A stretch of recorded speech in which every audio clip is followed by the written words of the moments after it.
Good evening, ladies and gentlemen, how are we getting on? So, I'm sure you've already read the title of the video, so yes, I have had a good look at this damage nerf on the PTS, and I do think that on the whole, this is going to be a very good thing for every player in Fallout 76. So, let's have a little look at why, shall we?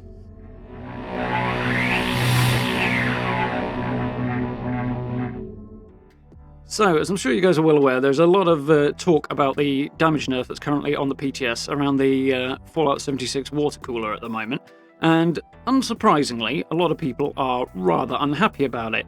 To be honest, I think that is very much the wrong reaction. It's a fairly common sort of a reaction with any kind of change to 76, whether successful or otherwise, but ultimately, I think it's probably kind of short-sighted. I think this, in the long run, is really going to be a good change for the game. I think it's going to improve people's experiences across the board, irrespective of what type of build you run, which we'll be getting into in a minute. And it will really enhance the game and set the stage for even better improvements moving forward. That being said, of course, it is worth noting that obviously this is not in its final form, and it does need a little bit of tweaking, a little bit of improvement to get it to the stage we really need it to be at, but things are looking promising. So, those of you who've been around the channel for a while will be well aware that I have been saying since not too long after 76 first came out, really, certainly more than a year at this point, that Fallout is far too easy, or 76 at the very least. So, I've been saying for a long time that I think it needs to be made more difficult, there needs to be more challenge, particularly in the region of the combat, and that ultimately that will make for a much better experience for everybody. And that is one of the major effects that Wasteland in general and the damage nerf in particular are going to bring into the game. So as it currently stands, you find that when you're running around, most of the time, especially once you've got to sort of level 50, 60-ish, and your build is more or less complete, there are a lot less occasions where you get into fights where there's actually very much challenge. There's more often than not really a feeling that you're in any serious danger. It doesn't really matter what you run into. Beyond about the 50-60 mark, even running into a scorch beast unexpectedly is not that much of a problem. Most enemies do not pose a serious threat to the life of your character, and heaven forbid you should die. What's the loss? A little bit of junk? Not really a big deal, so the actual challenge and the threat posed by combat at the moment, for the most part, is not particularly significant, especially once, as I say, you get your build sort of more or less sorted with most builds. Obviously, the exception there is that there are a few bosses out there. The encrypted event springs to mind, the imposter sheep squatch, occasionally getting caught out by a regular sheep squatch, a few other sets of circumstances like that, wherein there is a significantly harder challenge, but these are isolated things, really. Obviously, if you run into them at level 10, you might be having a slightly harder time, but beyond that, it's not that much of a challenge, so I think adding the challenge back into the game is going to be a really good thing. Of course, the other side of this is getting discussed a lot, and obviously people are very unhappy about, is the major hit that bloodied builds are taking. But, that said, I think a lot of people, myself included, and actually quite a few bloodied players as well, would agree that as it currently stands, bloodied builds are seriously overpowered. They're not the only thing that are, but they are very overpowered, and especially when you hold them up in comparison to any other build. As it currently stands, once you've got the basics of how to run a bloodied build down, it's not particularly challenging most of the time, and being able to one or two hit any enemy just about is really not the way this should be set up. There should be way more challenge to the game, way more threat. I do think, saying that bloodied builds should be powerful, but it's a risk-reward thing. Right now, the risk, even if you do die, which is not going to happen that often once you've got your general knack for running it down, is not that serious. The payoff of being able to one-shot or two-shot nearly everything is not really a good thing. It just makes things too easy. You can breeze through the game without taking it too seriously. The fighting for your life element and the reward you get from succeeding in that kind of a challenge is basically non-existent. And it also has a knock-on effect on other players as well. That is, there are plenty of events, Uranium Fever springs to mind, Line in the Sand, although that's a bit iffy really, and others, wherein you'll find you're going for either legendaries or you're going for XP, and some bloody player will sit there with their explosive, two-shot, bloodied, whatever, and one-tap everything, meaning other players can't get a look in, which also goes for other bloodied players as well, because even if you've got 10 bloodied players there, only the one's going to get any credit if they're one-shotting something. Everybody else is still going to lose out, bloodied build or not. So that is definitely something that Bethesda need to deal with. Having this solo meta as well is a bit of an issue, not least of all, the singular meta rather, not least of all because of the player vending side of things. I'm sure you guys have seen when you jump around from camp to camp, most of the weapons on sale, and a good portion of the armour as well, are geared towards bloodied builds. It's bloodied weapons. Finding something that isn't, and that is actually worth having, is really quite difficult. So bringing bloodied builds into line with other builds, and hopefully moving a few up in future as well, hopefully that will then mean that player vending will end up with a greater variety of stock, not least of all because people will actually be interested in buying it. So it's good for people who are looking to buy because they'll have a better chance of finding something that is useful for a build other than a bloodied build. And it's good for people who are looking to sell as well because it increases the number of potential drops that are worth having, at least from a selling them on point of view.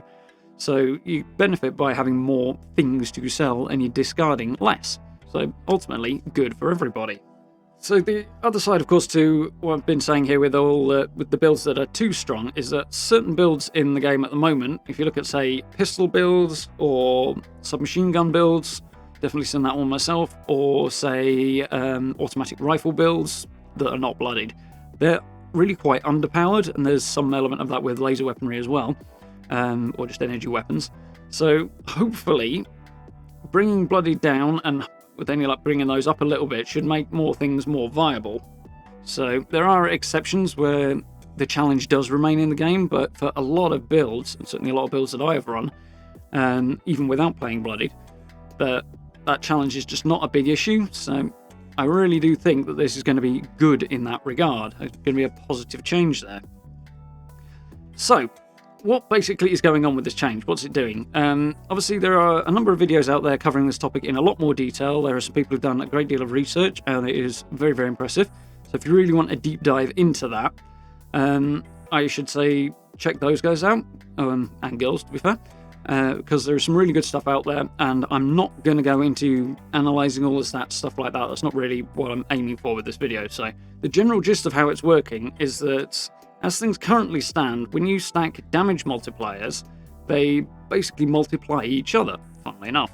That means that the more you stack, the greater the growth in the output of damage, which is particularly part of the reason why bloodied builds are as powerful as they are, because they're all about stacking multiple damage multipliers.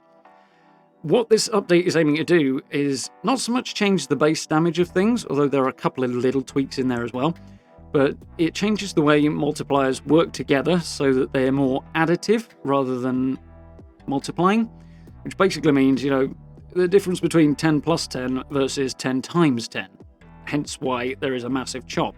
It also means that bloodied builds are hit harder because they've got more multiplication going on, so they're getting cut further.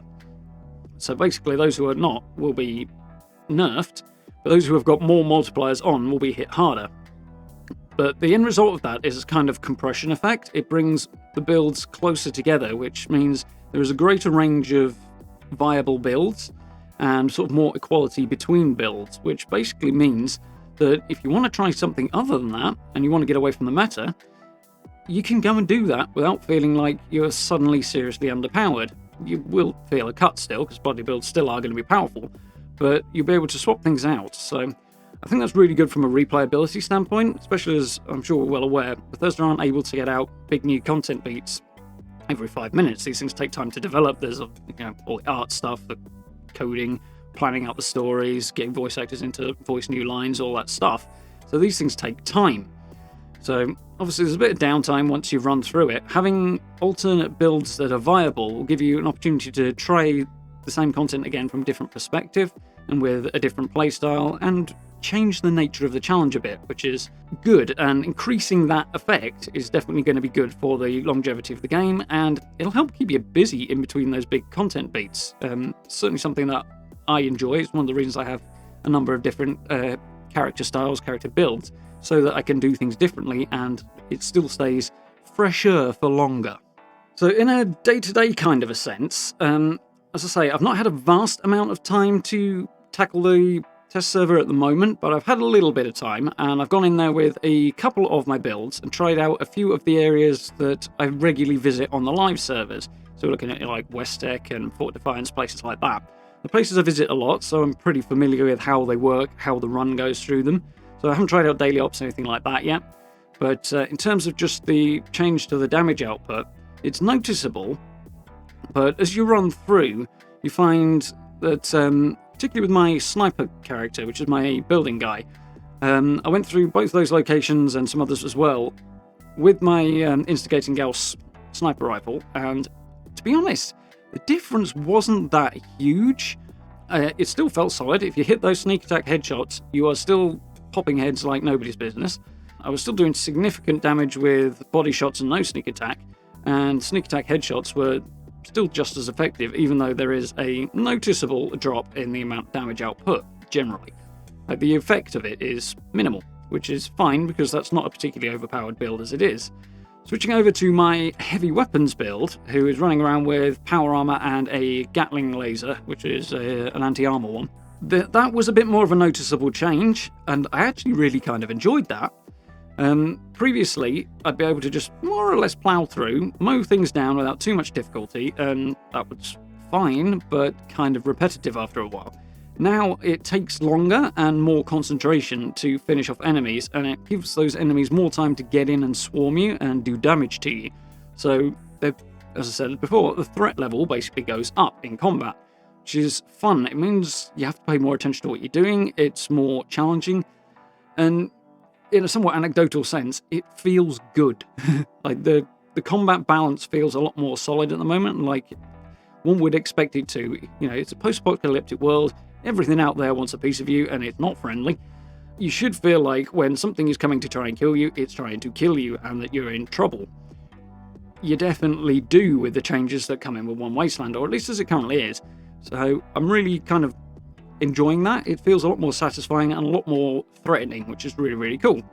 Saying that, however, obviously this is a test build. It is on the test server to work out a few issues that do remain with it, and there are a few things to look at that do need some improvement. So, as it stands, several of the weapons out there are still disproportionately powerful compared to others, and vice versa. Some are underpowered compared to other weapons that are out there. There's an example that Final Render and Psycho Girl found that was a Gauss shotgun that was dishing out far more punishment with no perks spec'd into it than a bloodied Deathclaw Gauntlet was doing fully spec'd out, fully perked out.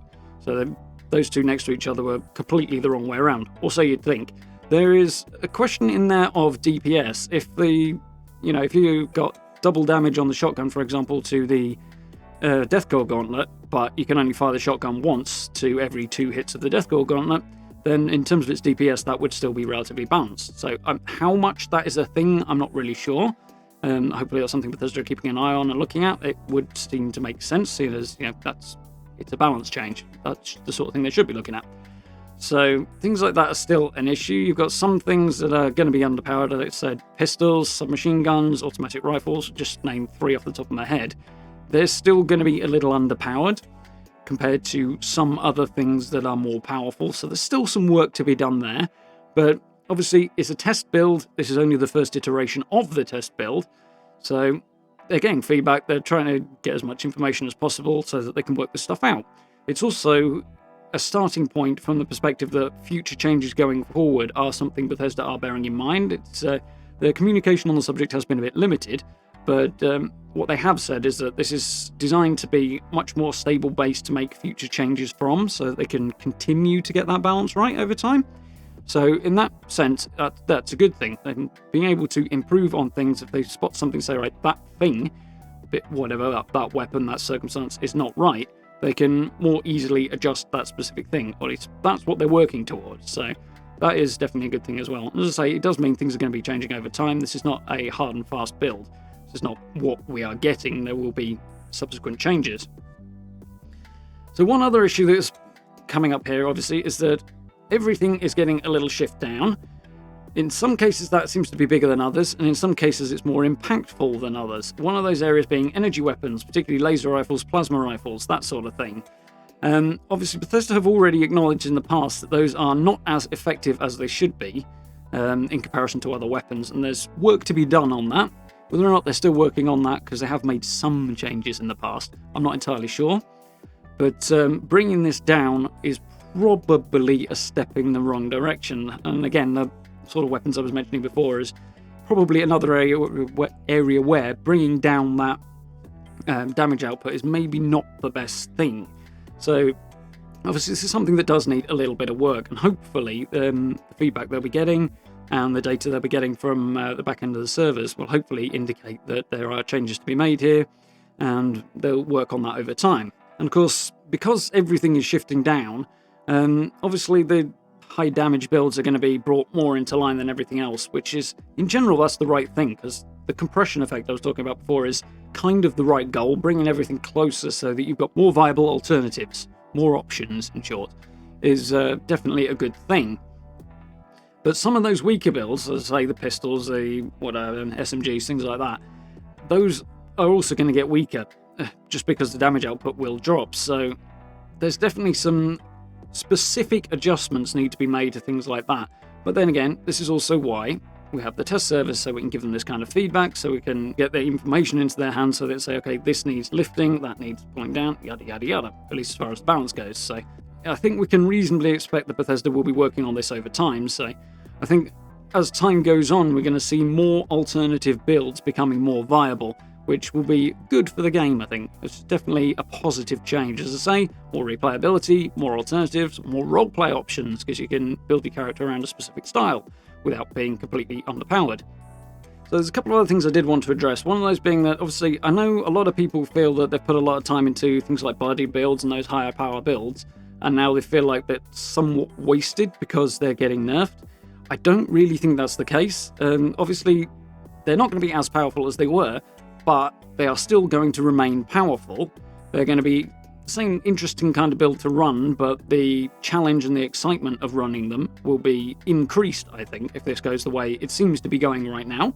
I know that people do feel worried about this, feel like their time commitment into this particular build is now being thrown away, but I really don't think that's going to be the case. I think even if they do feel that way, they're going to end up reaping the benefits of this change, whether they expect to or not. So I think in the long run, it's going to be good for everybody in that regard. The other thing is, as I say, the sort of drawbacks to the current iteration, current build of the bounce pass is quite significant, and they will take a while to change. So as it currently stands, Bethesda have 4 or 5 weeks, something like that, until patch 22 is supposed to drop. So I wouldn't be hugely surprised to see that one Wasteland might get pushed back to patch 23, or maybe even a bit further back, depending on how much further testing is needed to be done, especially given the strength of feeling on the subject that is coming out of the community. They'll want to make sure that it is as positive a change as it possibly can be when they actually launch it. So I would not be massively surprised to seeing it get delayed, but as per usual, my thought there is the old Cyberpunk 2077 perspective, which is put it out when it's ready. So, if it isn't ready come that patch, they're better off delaying it and giving us a better update as a result of that when it actually does get finished and put out, rather than rushing it out and having it be full of problems, even if that it is just intended to be sort of a starting point and then a basis for future changes. So I wouldn't be terribly surprised to see it delayed. I'd like to see it all go spectacularly over the next couple of weeks and then come out on time, but if I were a betting man, I probably wouldn't bet on that being the case. So yeah, I know there's a lot of negative feeling about it, and people don't like nerfs in general, but buffing things is more dangerous than nerfing them in a lot of ways, even though players don't particularly like it, because you can wind up with everything being too powerful, and then you just, no matter what build you're doing, you can wander through with a pipe pistol and steamroller everything in the game. That's bad. That's not good for the game. Bringing things down is generally the first step rather than bringing things up. There are some things that will need to come up, but doing that carefully after the overpowered things come down is the safe way of doing it. Funnily enough, it's kind of like EQing audio. Bring things down before you lift them up. But yeah, I think I understand why people get concerned about this and upset, and they feel it's going to be less fun. But if you're focusing on just pure one-shot damage as being satisfying, honestly, I think that's just going to get boring sooner rather than later. At least it does for me, and I'm sure I'm not alone in that. So I think, looking at the other side of it, I mean, particularly if I look, say, what's been going on in my Horizon Zero Dawn streams recently, a lot of those fights you find where you're not overpowered, and you're coming up against something that is a seriously terrifying problem, and if you slip up, you did. So that is really satisfying to engage with, and really you've got to work to survive, and then that return and that payoff when you eventually are victorious is a different type of satisfaction, obviously, to just popping heads in one go, but it really does work, and it really does give you a good feeling, and it's a different type of satisfaction, as I say, and that I think is probably more viable in the long term. Certainly for most people, it'll stave off boredom more effectively than just steamrolling everything will. But I think that's going to be really, really good for everybody overall. So it is my hope that Bethesda will continue fine-tuning this and improve the areas that are currently in need of improvement, because there are quite a few. But on the whole, this is definitely a step in the right direction. It's the right path to be going down, in my opinion, and I think once they get it right, the changes it will represent for the game will basically just lift the level of fun in the game, which is, after all, what it's all about. So I think ultimately, whatever position you're in, be it a high-powered build that's coming down, or hopefully a lower-powered one that's being made more viable, will ultimately all end up having more fun and more satisfaction out of the game once this gets its fine-tuning and actually does get into the live game. So that, more or less, is my feeling on the subject. Like I say, I think this is a really good change, it's positive for the game, and ultimately moving forward, we're going to end up all benefiting from this either way. So I do think that past the initial shock of it, once we kind of settle into it, we'll actually be like, okay, yeah, this is probably better. Especially if they continue in the right line. I mean, I've no doubt there'll be hiccups along the way, a few bumps and potholes in the road, but over time this is going to become something that is a really positive addition to the game.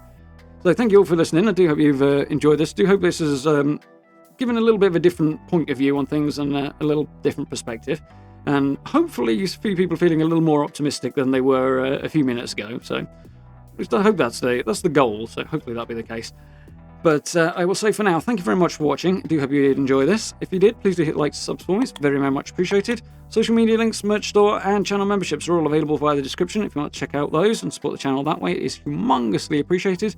And as I say, do try and catch one of the live streams as well. Fallout and Horizon Zero Dawn on the go at the moment, so lots of fun to be had. Really, really cool games. Having a good time. So I hope you'll join us for those. For now, I will say thank you very much for watching. I look forward to speaking to you all very, very soon.